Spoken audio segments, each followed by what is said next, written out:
Pendidikan Islam tingkatan 2 di bawah tajuk Allah Subhanahu Wa Taala Pengunia Hidayah.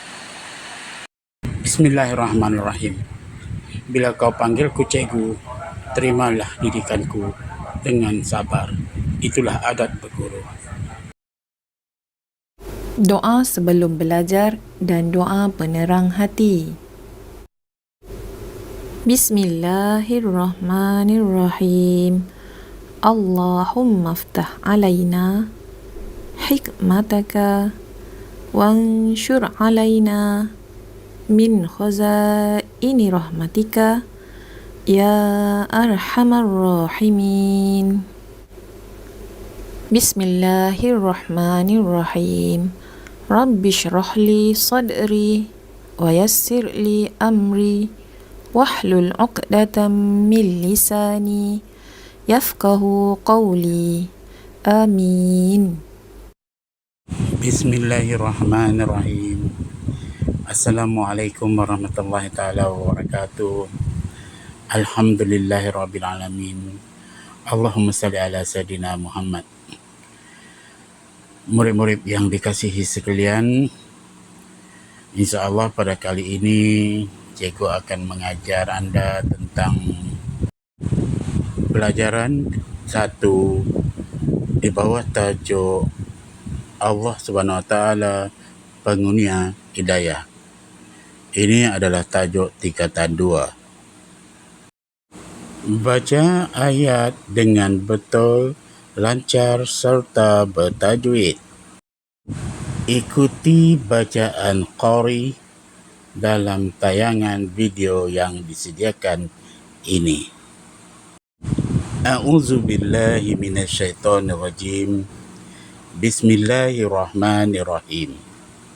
ربنا لا تزغ قلوبنا بعد إذ هديتنا وهب لنا من لدنك رحمة إنك أنت الوهاب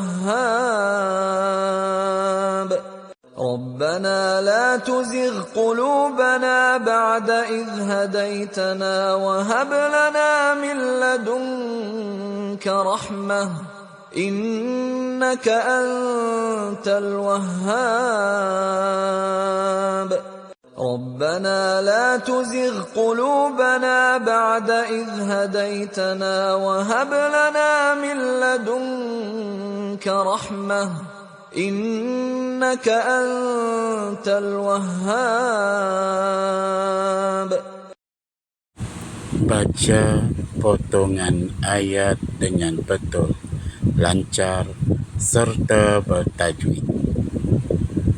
Ayat pertama, Rabbana la tuzigh qulubana. Maksudnya, wahai Tuhan kami, janganlah Engkau pesongkan hati kami.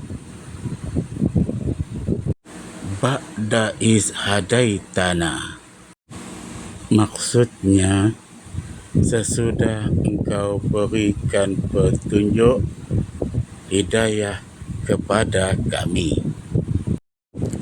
Wahab lana min ladunka rahmah. Maksud ayat, dan kurniakanlah kepada kami limpah rahmat daripada sisimu. Innaka antal wahhab. Maksudnya, sesungguhnya Engkau jualah Tuhan yang maha pemberi kurnia. Intisari ayat 8 surah Ali Imran. Pertama, permohonan tetap iman. Doa agar Allah Subhanahu Wa Taala tidak memesongkan hati daripada kebenaran setelah diberi hidayah. Kedua, rahmat Allah. Memohon agar dikurniakan rahmat daripada sisi Allah Subhanahu Wa Taala. Ketiga, pengakuan kekuasaan. Mengakui Allah Subhanahu Wa Taala sebagai Al-Wahhab, Maha Pemberi Kurnia. Berwaspada setelah berwaspada dan memohon perlindungan Allah Subhanahu Wa Taala dari kesesatan hati. Terakhir, sebelum kita mengakhiri pengajaran hari ini, mari kita ulang bacaan ayat ini. ربنا لا تزغ قلوبنا بعد إذ هديتنا وهب لنا من لدنك رحمة إنك أنت الوهاب ربنا لا تزغ قلوبنا بعد إذ هديتنا وهب لنا من لدنك رحمة إنك أنت الوهاب.